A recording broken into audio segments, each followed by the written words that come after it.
Hello everyone and welcome back to my channel, and today we are going to be doing my October wrap up. So first off, it's been a while since I've actually filmed back here and I'm very crooked. I made it worse. Number 2, Merry Christmas. So it has been a very long time since I've done a wrap up, and I'm not going to do a traditional wrap up right now. I'm mostly going to focus on stats, how I am doing with all of my goals, TBR trim, and then I'll briefly talk about the books. So if you would like me to go back to the old way of just plain old normal wrap-ups, shout at me and I will. But the reason I don't do wrap-ups is because I kind of don't like wrap-ups. So let's get into it. In October, I read 3,077 pages across 7 books, and I listened to about 59.67 hours of audiobooks. So my average book length was 439 pages, and on average, it took me 12 days to complete the books, which I think it's definitely very skewed because there's like 2 books I think that I've been reading for like months, and like a load of other books just I read in one day. So like it's very much, that is not a fair representation of what happened. 100% of the books that I read were fiction. I personally would categorize all 7 of them as fantasy. 3 of the books were audio only, 2 were physical only, and the other 2 were a mix of audio and physical. So the intended audience, 5 of them were adult books, 1 was a middle grade and 1 was a YA book, which is actually a change for me. Obviously it's still a majority adult, but I didn't read only adult, which is different. 6 of the authors I had read before, and 1 of them was new to me.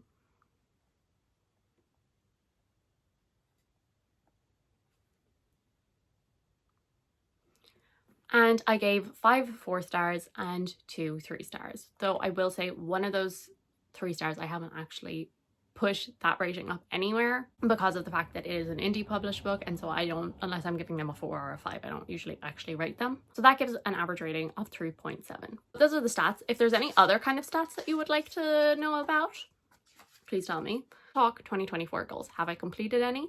Yes, I have. I had 6 million reading goals throughout the year. Obviously, we're getting really close to the end of it. So number 1 was to read 40,000 pages. I have not yet completed this, though I'm getting really close. I believe Storygraph says I'm 97% of the way through. 38,619. So I'm going to get there by the end of the year. So I'm not too worried about it, but I'm getting real close. Maybe by the end of this month, I should hopefully do it. 2 was to read 100 books, and this month, I finally completed it. I am now currently sitting at 102 out of 100 books completed. Reading goal number 3, I have actually made progress towards this month. I'm now 1 book away from completing it. Number 3 was to read 12 indie / self-published books this year, and I am now up to 11. I read A Matter of Execution. As I said, we'll talk about that later, but that is a self-published book, and so that was another one added, so yay for me. I actually would be finished this goal if I counted T. Kingfisher's books, because I didn't count like Sword Heart or any of the Saint of Steel series because they have all been picked up traditionally, and so they were kind of in a bit of a gray area because I did read the self-published versions, but they are getting picked up and coming out next year, so I didn't really know whether to count them, so I didn't. So like if I did count them, this goal would also be finished, but I decided not to. Reading goal number 4 was to read 24 books over 500 pages. So that is 2 books a month roughly. And this month I actually read 3. So I am now 3 away. So again, another one I'm not too concerned about hitting before the end of the year. Number 5 is to get my owned TBR down to between 10 and 15 books, which, if you didn't know, I have started a series called TBR Trim to try and help this, which is basically encouraging myself to have like fun little themes to read books off my own damn TBR. We've been having mixed success, but this month I did do better than I have in previous months. I only hauled 1 book, but I read 4 from my physical TBR. So it's slow but sure. Like, it's slow progress, but it is actually happening. And so I'm currently sitting at 30 books. So I really do have to get a move on if I want to get this between 10 and 15 before the end of the year. And the final reading goal that I had for the year was to get my currently reading series down to 15. Or I think it was already at 15. Keep it at 15. Currently, I am reading 16 series. So not perfect, In fairness, I think there's one of them I can probably DNF. But yeah, and like I have ideas, and me reading them would mean I'd be reading first books in series.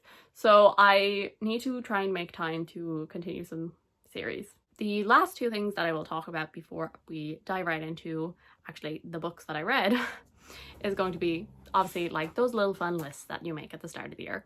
So my priority TBR going into the year, I had 10 books on it, and I'm currently sitting at 5 out of those 10 read. Yeah, not great. But on the bright side, I did actually read one of those this month. So at least I read something off that list this month. I think it's fair to say that I should just give up on this list, and it's not going to happen. I think 2 of them will definitely happen before the end of the year, but the other 3 aren't. So, and then anticipated releases this month, I have read 1 of those. So I have 5 left. So onto the books. Okay, so this is day 2. I ran out of time filming it. So attempt number 2, or part 2, or continuation, who knows. So let's actually talk about the books now. So the first book that I read in October was The Familiar by Lee Bardugo. So The Familiar takes place in historical Spain, and it is the time when, you know, people are getting executed for being heretics. It's very religious, very Catholic, very Christian, and we follow a maid who is very poor, and she has converted to Christianity, and she also has magical powers. And she obviously keeps these a secret, but one day she reveals them, and her employer decides to start using these talents to kind of get her some attention. And then this entire family kind of gets wrapped up in this whole trial and what her powers might actually be able to do. And I gave this a 3 stars. I did overall enjoy it. I'm not going to talk about it too much. This will be included in probably my next video, the one after this, which is going to be reading some more 2024 releases. I think a thing that I've kind of realized is I like religious themes in books, but I don't necessarily like it to be the main theme. Book number 2 that I read this month was Lightbringer by Claire Legrand. So this is the 3rd and final book in the Imperium trilogy. So the Imperium trilogy follows 2 girls 1,000 years apart, and they are connected by this prophecy. So there is a prophecy that foretells the coming of 2 queens, one a sun queen, one a blood queen, one who will save the empire, the other that will destroy it. And we follow these 2 girls 1,000 years apart as they discover who they are and how their lives relate to this prophecy. I gave this a lower 4 star. I did kind of debate a 3 star, and even now I'm kind of like, is it? But I'm gonna stick with the 4 star. So this, I do actually have this out in a video. I read some final books, so if you want to see my thoughts on that, you can find it linked down below. And I just, as I said, I liked it. I think her writing is very addictive. It is very engaging. Like, you really do get absorbed into the story. And I do think that it was a really good crossover book between young adult and adult, really delving into like manipulation by the villains and all of this. But I just found one point of view so incredibly enraging that it really hampered my enjoyment, that it did kind of keep flip-flopping between a 3 and a 4. But the other parts of the book were just so like captured my attention so well that I ended up giving it the 4. Then book number 3 that I read this month, and the first one that I'm actually going to talk about in detail, is going to be Northern Lights by Philip Pullman. So this is a book that was released in the 90s. I read it for Our Fantasy, and it follows Lara. Have I forgotten her name? I think it's Lara. And she has grown up in Oxford, that is like surrounded by scholars, but she is very much a free spirit, but she kind of picks up on some of the stuff that they are talking about. And there is a lot of talk about this thing called dust, and she doesn't really know what it is, but soon children start disappearing, and there might be a connection between the 2 of these, and she kind of sets out on her own journey to free all of these children. I gave it a 4 out of 5 stars. I was so surprised by how much I enjoyed this. I think there's maybe like 1 or 2 things that I was like, not sure how that has kind of aged and all of this, but I was so into the story. I was so surprised. Like, that is the only way I can describe it. I had the audiobook on. I don't love the audiobook, I don't know if there's probably multiple versions out there, but I was listening from my library one, and it's like narrated by Philip Pullman, but also it has like other people coming in doing the voices of the characters, but it felt, let's just say, old in the way that like it was edited, because like some of the voices were louder than others and stuff like that, and so it just didn't flow the best. But still, the story overall, I was so shocked by how much I enjoyed this. As I said, I needed a prompt for a book released in the 90s, but the hard note is the author is still releasing books, and Philip Pullman is still writing. I think he's actually still writing the sequel series for this. So I thought this is a good option to go with, and so at least I have that horror fantasy prompt done as well. But yeah, as I said, I just was really impressed by it, because like this is technically considered middle grade, but I think it's the way it is written. I think there is such a difference between how things are written then versus now, and because this, it doesn't like it doesn't necessarily dumb things down. Like the way it is spoken, it is not like speaking down to children. It is just like stating things very matter-of-factly. Like it gets kind of creepy and dark at points. Like there are bad people doing really bad things. Like there are children getting hurt, and see why it is, you know, still being read today, like, because it really is something that just, like, as I said, the writing was great. It was really engaging even as an adult. I think Lara was a very interesting character, like this really adventurous and like smart and brave child, but also like she likes some fun things as well. And yeah, as I said, I was really absorbed into the story. I just like ate it up. I was so surprised. So then book number 4, and another book that I haven't talked about in any vlog, is A Matter of Execution by Nicholas and Olivia Atwater. So this is a novella that is written by the two of them. I don't actually know how to describe it. So it follows kind of this ragtag team as they set off to like free a fairy, basically. And it is kind of the setup for a full-length novel. What is that full-length novel called? Is it Echoes of Imperium or something? And so to me, it very much was set up. I gave it a 3 out of 5 stars. As I said, this is the book that I didn't actually rate anywhere. I didn't rate it on Goodreads or on Storygraph, just because novellas aren't usually my thing anyway. And so I felt like it wasn't really fair for me to put it on there and like bring down the rating, because obviously like less people have read. So I wasn't going to do that. I will say the audiobook is narrated by Nicholas Atwater, and phenomenal job. I did really enjoy the audiobook. It was a really nice listening experience. I did overall. I liked, like, here's the thing, is I liked it, but to me it's just set up, and it's very hard for me to be like, okay, set up 5 stars, 4 stars. Like, it's fine. I liked it. 3 stars, kind of how I feel. Like, we got a nice introduction to the characters and all of these people. I think there's a lot of like, we've already gotten a good feel for their characters, but like obviously they were purposely holding information back that is going to be explored more in the series. You know, we've got some like mysterious pasts and all this, and what has happened in the past that has made them this way, all of those kind of things. And so like, it's, you know, the intrigue is there. Like, I'm very intrigued by the story, but obviously it didn't give me any answers, but that wasn't the intention of it. But it does kind of make it a bit harder to rate highly, I guess. But characters, interesting introductions, interesting world building. Again, but all of it was introduction. Like, we've kind of laid the foundation, and I am extremely excited to see what that foundation brings, because they have released the full-length novel. The audiobook isn't out yet, and I'm probably going to wait for that, so that will probably be next year, but I am excited to get to that when I can. Book number 5 that I read this month was The Art of Prophecy by Wesley Chu, and this is one of the ones that messed up how long it took me to read a book, because this technically took me like a month and a half, because I started it like the 5th of September or something. I read like 30 pages and then I put it down because I was reading other books for other vlogs, and then I finally picked it back up, and I read the rest of it in like, I would say like 4 days or something. But because of those like 40 pages at the start, it kind of messed with the timing of my whole month. So whoops. We follow this world where there is this prophecy where there is this chosen one who's going to defeat the Eternal Khan. And this boy, Jian, has been discovered and he has been raised and he has been spoiled absolutely rotten.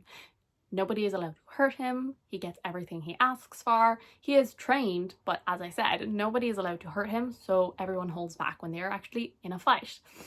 And then this woman called Tashi appears and she wants to see how his training is going. And once she realizes that they have basically destroyed this poor boy, she decides to take matters into her own hand. But soon they realize that the prophecy might not be real, and they have to set off on a journey to find out where the prophecy went wrong, or if there is such a thing as prophecy, and is destiny real or not. Again, this is one that is included in a vlog. This is part of my TBR trim, episode number 1. I gave this 4 stars. Basically, the bottom line is the pacing just wasn't quite perfect for me. I enjoyed the characters. I thought, oh my god, that is a huge spider. It's huge. Like this bag.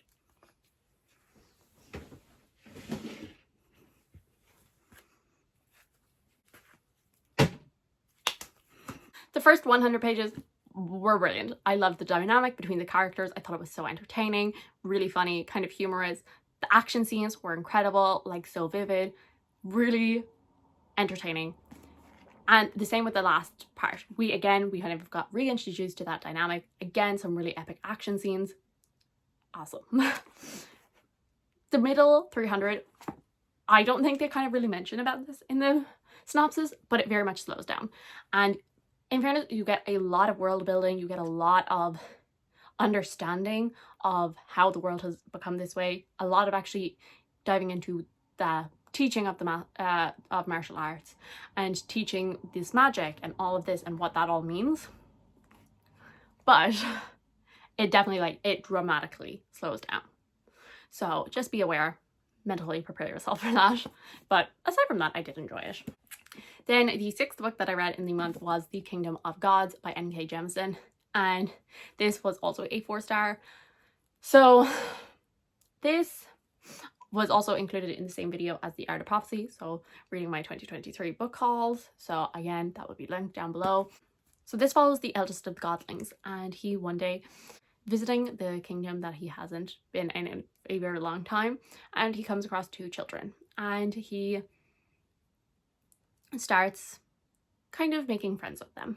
And then he returns the following year, and soon he realizes that something is happening that shouldn't. He is the godling of childhood and mischief and all of that stuff, and all of a sudden he has started to age. So as his powers wane, a new godling appears who is more powerful and has plans that nobody could ever have foreseen, and he must try and gather the last bit of his strength to save the people and the gods that he loves. And I will say this is my least favorite of the series. I actually, again, not going to go too in depth, but I had a lot of the same problems with this as I did with the 2nd and 3rd book in the Broken Earth trilogy, which is, there's no doubt in my mind that N.K. Jemisin is a phenomenal writer. Like, she is. Like, she comes up with a style and a narrative, and she does it, and she does it flawlessly. Like, as I said, the way she plots things is excellent, but I just never felt any sort of urgency. I never felt connected to this story. I just felt nothing towards it. Like, as I said, like you know, objectively I think it was good, but it just didn't do anything for me, and I think that's a bit sad. And then the 7th and final book that I read in October was The Warm Hands of Ghosts by Catherine Arden. And again, can't talk about this too much because this will be included in my next video, my reading some 2024 releases. So this story follows 2 siblings. So we follow a brother in the end of 1917 when he gets trapped with a German soldier, and the 2 of them start to bond. And then we also follow his sister in the start of 1918, and she has discovered that her brother is missing. And she previously was a nurse in Belgium, but she had returned because she got injured, and she decides to head back out there to find out what actually happened to her brother. and the two of them are connected by their sibling bond as well as a mysterious figure called the Fiddler. And I kind of spent the first half of the book waiting, because like I kind of knew, just based on the fact that it's World War One and all of that, kind of knew what the themes would be. But I spent the first half kind of confused almost, because I was like, it's not happening yet. Like, none of these discussions that I expect to happen haven't really started to happen. And it just felt a lot of build up, and it felt a lot disconnected, because it just felt like two separate people's stories that happened to be brother and sister. And then literally, like, I said that in my 50% update, you'll see that soon. And then like literally as soon as that happened, started reading, all of it started to come together. I will say I knew that it would, like I had faith that it would, but it just took a while to get going, and the payoff was brilliant. As I said, I just feel like if it had been, maybe the had been a bit shorter and gotten to that point a little quicker, I honestly think this could have been a 5-star, because I got emotional at the end. And like, I think just the way the story, it's a story about humanity, or the lack of it, and just how it all came together. It was so close to that 5-star, but as I said, just like the first half prevented me. But it is so good. I do highly recommend. Here are the 4 that I own physically. So thank you guys so much for watching. I do hope you enjoyed. If you did, subscribe, and I'll see you all in the next one. Bye.